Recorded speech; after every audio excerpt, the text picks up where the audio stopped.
पिछली बार हमने स्टोरी सुनाई थी भीष्म और शिखंडी की। भीष्म में युद्ध हुआ, भीष्म और परशुराम में, और परशुराम उस युद्ध में अम्बा ने परशुराम से रिक्वेस्ट की थी कि भीष्म को सजा दो, तो परशुराम में और भीष्म में युद्ध हुआ। युद्ध होकर के परशुराम हार गए भीष्म से। तो फिर परशुराम ने अम्बा से बोला कि भाई मैं इस भीष्म को नहीं हरा सकता हूँ, अब तुम्हारे पास एक ही रास्ता है कि तुम भीष्म की ही शरण में जाओ, उसी से पूछो क्या करना है। अम्मा ने कहा इसकी शरण में मैं नहीं। ठीक है, वो जंगल चली गई, तो उसने तपस्या करी। शंकर जी प्रसन्न हुए, शंकर जी ने वरदान दिया कि अगले जन्म में तुम पुत्री बनकर के पैदा होगी और बाद में पुत्र हो जाओगी। फिर क्या हुआ, ये बात भीष्म को पता थी क्योंकि उसने पुत्र छोड़ रखे थे इसके पीछे, अम्बा के पीछे। और जब वो अगले जन्म में पैदा हुई द्रुपद के यहाँ पर, तो द्रुपद के यहाँ से वो पुत्री के जन्म पैदा हुई। द्रुपद को क्योंकि शंकर जी ने प्रमाण दिया था कि तुम्हारी पहले बेटी होगी, बाद में बेटा हो जाएगी और भीष्म के अंत का कारण बनेगी, तो द्रुपद ने क्या किया, किसी को ये बात बताई नहीं कि मेरे घर में बेटी हुई है। सबको ये बताया मेरे घर में बेटा हुआ, तो बाद में अगर बेटा हो जाएगी तो कैसे जस्टिफाई करेगा। तो उसने क्या किया, छुपा ली बात और सारे राज्य में यही बना दी करवाई कि हमारे घर में बेटा हुआ। बेटी की तरह पाला पोसा उसको। ठीक है, द्रोणाचार्य के पास भेजा, वहां से शस्त्र शिक्षा दिलवाई उसको, शस्त्र शास्त्र शिक्षा दिलवाई, लेकिन वो भी लड़के की तरह से। ठीक है, शिल्प शिक्षा दिलवाई और बहुत तरीके की उसको शिक्षा दिलवाई शिखंडी को, लेकिन सब लड़के की तरह से। अब क्या हुआ, अब ये हुआ कि शिखंडी हो गया बड़ा। ठीक है, वो बड़ा हो गया, तो बड़े होने पे माँ बाप को चिंता हुई कि भाई इसकी विवाह करना पड़ेगा। लोग पूछेंगे कि भाई शादी क्यों नहीं कर रहे हो लड़के की, चिंता हुई। तो पति ने पत्नी से पूछा कि भाई क्या करें, शादी कैसे करें इसकी, ये तो लड़की है। तो पत्नी ने कहा कि शंकर जी ने वरदान दिया था तो ये लड़का बनेगी, एक काम करते हैं इसकी किसी लड़की से शादी कर देते हैं, शंकर जी को अपने आप सही कर देंगे। अभी नहीं कर रहे तो हो सकता है तो करते शादी के बाद। राजा को बात समझ में आई कि हाँ भाई चलो ठीक है, यही करके देखते हैं, क्या पता शंकर जी को प्रेशर पड़े कुछ करें। तो काशी नरेश थे, ठीक है, पांचाल राज जो है उनका नाम था दशाण राज। ठीक है, या फिर राजा हिरण्यवर्मा। ठीक है, उनका एक बेटी थी, मुझे द्रुपद ने अपने बेटे शिखंडी की शादी तय कर।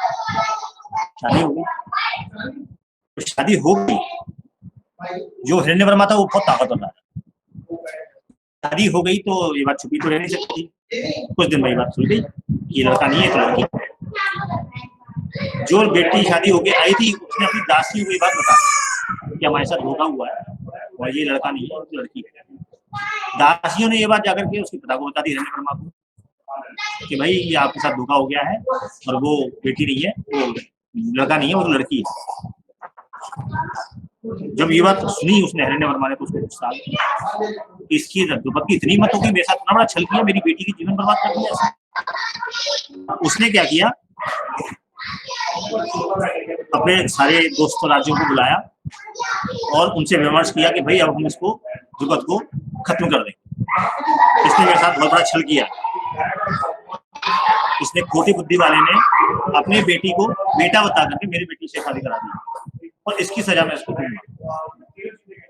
उसने पूरी युद्ध की तैयारी कर ली और मैसेज भिजवा दिया द्रुपद के पास, द्रुपद अब तुम अपनी मृत्यु का, मैं तुम्हारे ऊपर जल्दी हमला करूंगा और तुम्हें जान से मारूंगा। घबरा गया क्योंकि हिरण्यवर्मा बहुत ताकतवर राजा था। वो घबरा गया तो क्या किया जाए कुछ समझ में नहीं आया उसको। जैसे किसी चोर की चोरी पकड़ ली जाए, घबरा जाता है ना, गंगे हाथों किसी चोर को पकड़ लो तो घबरा जाता है। ऐसी द्रुपद की चोरी पकड़ी गई और द्रुपद क्या बोले, घबरा गया। और जब घबरा जाता है चोर तो क्या करता है, बचने का उपाय करता है। अब घबरा करके उसने अपनी पत्नी से पूछा कि क्या करूं, तो पत्नी बोली कि भाई देखो ऐसा है, हमने तो शंकर जी की बात पे विश्वास किया था, कायदे से तो इसको लड़का बन जाना चाहिए था, अब ये नहीं बन रहा तो हम क्या कर सकते हैं, इसमें तो शंकर जी की गलती है ना, हमारी तो गलती है नहीं, हमें तो जो कहा गया हमने कर दिया। ठीक है, राजा द्रुपद जो है लेकिन वो तो हो गया, अब इस हमले को कैसे रोका जाए, ये तो समूल नाश कर देगा हमारा। हम ये तो बोल नहीं सकते कि लड़का है। शिखंडी से भी पूछा कि भाई क्या किया जाए, शिखंडी को समझ में नहीं आ रहा तो क्या बोल रहे, उसे समझ रहा कि मेरी वजह से पूरे घर में जान की आफत आ गई माता पिता को। उसने अपने मंत्रियों को बुलाया और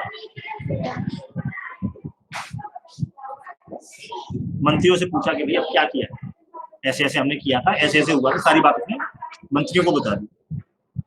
तो मंत्रियों ने कहा कि भैया देखो अब तो हमला होगा, रोक पा सकते हैं, अब आप एक काम कर सकते हो कि आप सेना लगा दो, युद्ध की तैयारी करो और भगवान से प्रार्थना करो कि हमला टल जाए, और क्या कर सकते हो, कुछ नहीं कर सकते। ठीक है। पत्नी भी बोली, उसने क्या किया, सारे में सेना लगा दी राज्य में और खुद भगवान की पूजा करने बैठ कि कैसे भी करके ये हमला टल जाए। ठीक है। पत्नी ने उसे बताया कि बिना प्रारब्ध और पुरुषार्थ के कोई भी काम या कोई भी फल प्राप्त नहीं होता। प्रारब्ध और पुरुषार्थ, प्रारब्ध पिछले जन्म के कर्म और पुरुषार्थ इस जन्म का कर्म, इन दोनों के मिलने से ही कोई चीज फल प्राप्त होगा। जैसे मैंने पुराना एग्जाम्पल दिया था कि अगर किसान जो है वो बीज रोप दे, खाद दे दे, मिट्टी दे दे, धूप दे दे, सब दे दे और उसकी रक्षा करता रहे, लेकिन बादल न बरसे तो बेकार है ना, सारी खेती बेकार। और वो बीज ही ना बोए और ये सोच रहे बारिश हो गई तो भी बेकार। यही दोनों चीजें जब मिलेंगी तभी जाके फसल उसकी आएगी। तो कर्म फल तभी प्राप्त होगा जब प्रारब्ध भी होगा और इस जन्म का कर्म भी होगा। तो उसने कहा कि ठीक है, आपने सेना लगा दी है तो कर्म कर दिया आपने इस जन्म का, और पिछले जन्म के लिए आप पूजा करो, तो बिल्कुल सही काम कर रहे हो। अब क्या हुआ, शिखंडी जो है उसने जब ये सब बातें देखी कि माता पिता की जान पे संकट आ गया तो बड़ा दुखी हुआ। दुखी होकर कि इस आपद की जड़ कौन है, मैं हूँ। बोला कि मैं जंगल चला जाता हूँ, अपने आप को मार लेता हूँ, ना रहेगा बांस ना बजेगी बांसुरी, मैं मर जाऊंगा, बात करती बेटी अपने बाप के पास चली जाएगी। तो वो जंगल में चला गया और जंगल में जाकर के ढूंढने लगा कि कहाँ ऐसी जगह है जहां से मैं अपनी मृत्यु को प्राप्त हो जाऊं। एक बड़ा सा भवन दिखा। वो भवन एक यक्ष का था, उसका नाम था स्थूणाकर्ण। वो यक्ष जो भी जंगल में आता था उसको खा जाता था, मार देता था, इसीलिए उस जंगल में कोई जाता नहीं था। स्थूणाकर्ण, ठीक है। वहां पहुंच के उसने देखा ये तो खाली है, यक्ष था नहीं। तो उसने वहां पे उपवास करना शुरू कर दिया, जब भी ये आएगा मुझे खा जाएगा। और उसने वहां पे खाना वाना सब छोड़ दिया। जब खाना वाना छोड़ दिया, बिल्कुल सूख गई। कुछ समय बाद यक्ष आया, उसने देखा कि ये कौन लड़की है, सूख के पिंजर हुई जा रही है। उसने पूछा भाई कौन हो तुम, यहाँ क्यों आई हो, तुम्हें मेरा भाई नहीं लगा? तो उसने बोला कि भाई मैं बहुत परेशानी हूँ, मैं समझती हूँ कि मेरे जीवित रहने से कोई लाभ नहीं है, मेरे जीवित रहूंगी तो मेरे माता पिता मर जाएंगे, इसलिए मैं यहाँ मरने के लिए आई। तो स्थूणाकर्ण को उस पर दया आ गया। उसने कहा मेरे में वर देने की शक्ति है, मैं कुबेर का सेवक हूँ, तुम मुझसे कुछ भी मांग लो मैं तुम्हें दे दूंगा। तो शिखंडी बोला जो मुझे चाहिए वो आप दे नहीं सकते, मैं स्त्री हूँ, आप मुझे पुरुष बना नहीं सकते, इसलिए आप मुझे खाई जाओ। उसको उस पर दया आ गई। तो उसने कहा कि देवी अगर बात ऐसी है तो मैं तुझे वरदान देता हूँ कि तेरा अस्तित्व मैं ले लेता हूँ और मेरा पुरुषत्व मैं तुझे दे देता हूँ, ये मैं कर सकता हूँ। लेकिन मुझे वादा करना पड़ेगा कि जब तेरा काम पूरा हो जाएगा तू वापस आकर के मेरा पुरुषत्व मुझे लौटा देगी और कोई शिखंडी ने भाई किसी को कोई चीज चाहिए और मिल जाए तो उस टाइम से तुम उससे जो बोलोगे वो हाँ करेगा उस टाइम। तो उसने तुरंत बिल्कुल मैं तो तुरंत आ जाऊंगा ऐसा बोल दिया। ठीक है। तो उसने स्थूणाकर्ण ने जो है खुद स्त्री हो गया और उसको पुरुष बना दिया शिखंडी को। शिखंडी वहां से खुशी खुशी चला गया।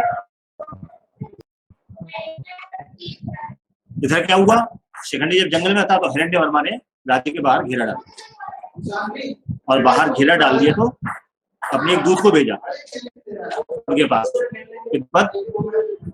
कल हम तुम पर हमला करेंगे, सावधान हो जाओ। जब उसका दूत आया और आकर के चला गया, शिखंडी घर पहुंचा और शिखंडी ने अपने पिता को सारी बात बता दी कि तुम्हें लड़का बन गया। द्रुपद खुश हो गया। उसने तुरंत एक ब्राह्मण को बुलाया और दूध बना करके भेजा कि आप जाओ और उसको बोलो कि आपको कोई गलतफहमी हुई है, मैं तो लड़का ही है, आके चेक कर लो। तो उसने ब्राह्मण को भेजा, ब्राह्मण ने वहां आके बताया कि भाई ये जरूर कुछ मिसकंसेप्शन है, मतलब गलतफहमी हुई है और मैं तो लड़का ही है, लड़के से शादी कराई है, आपको डाउट हो रहा है, आप जाके चेक कर लो। तो उसने कुछ स्त्रियों को भेजा, हिरण्य वर्मा ने जाके चेक करके आओ। स्त्रियां आई, मैंने देखा हाँ ये तो सही आदमी है। उन्होंने वापस आकर हिरण्य वर्मा को बताया कि नहीं वो तो सच में आदमी है, कुछ गलतफहमी हुई है, हमने तो किसी को लग रहा है हमने शायद गलत सुन लिया। हिरण्य वर्मा खुश हो गए। उसने कहा कि भाई मुझसे बड़ी गलती हो गई, तो सेना को बाहर छोड़ करके वो अकेले आया अपने सेनापति के साथ, बहुत सारा संपत्ति दी द्रुपद को, और उससे माफी मांगी कि भाई मुझे बड़ी गलती हो गई, मैं दूसरों की बातों में आ गया और तुम्हारे ऊपर हमला करने सोचने लगा, और मुझे क्षमा करो और मेरी बेटी को स्वीकार करो, मैं ये कह के चला गया। इधर क्या हुआ, जंगल में कुंभकर्ण के पास कुबेर आया। कुबेर जब आया तो उसने दरवाजा खटखटाया, तो सुना था बाहर ही न निकली, तो वो तो स्त्री हो गया था। ठीक है, जब वो बाहर न निकले तो कुबेर ने पूछा कि भाई ये बाहर तो नहीं आ रहा, मैं नॉक कर रहा हूँ, बाहर आना चाहिए इसको इतना भी डर, तो इतना भी डर नहीं है कि मैं आया हूँ दरवाजे पे, दरवाजा नहीं खोल रहा है, इसकी इतनी हिम्मत।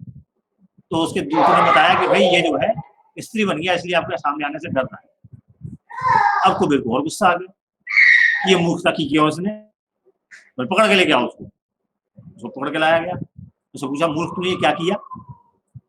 बोले अरे वो बड़ा मुझे दया आ गई उसके ऊपर और मैंने ऐसे ऐसे कर दिया। तू महामूर्ख है, तूने अब ये जो कर्म किया है इसकी वजह से मैं तुझे श्राप देता हूँ कि तू आजीवन स्त्री बन के रहे।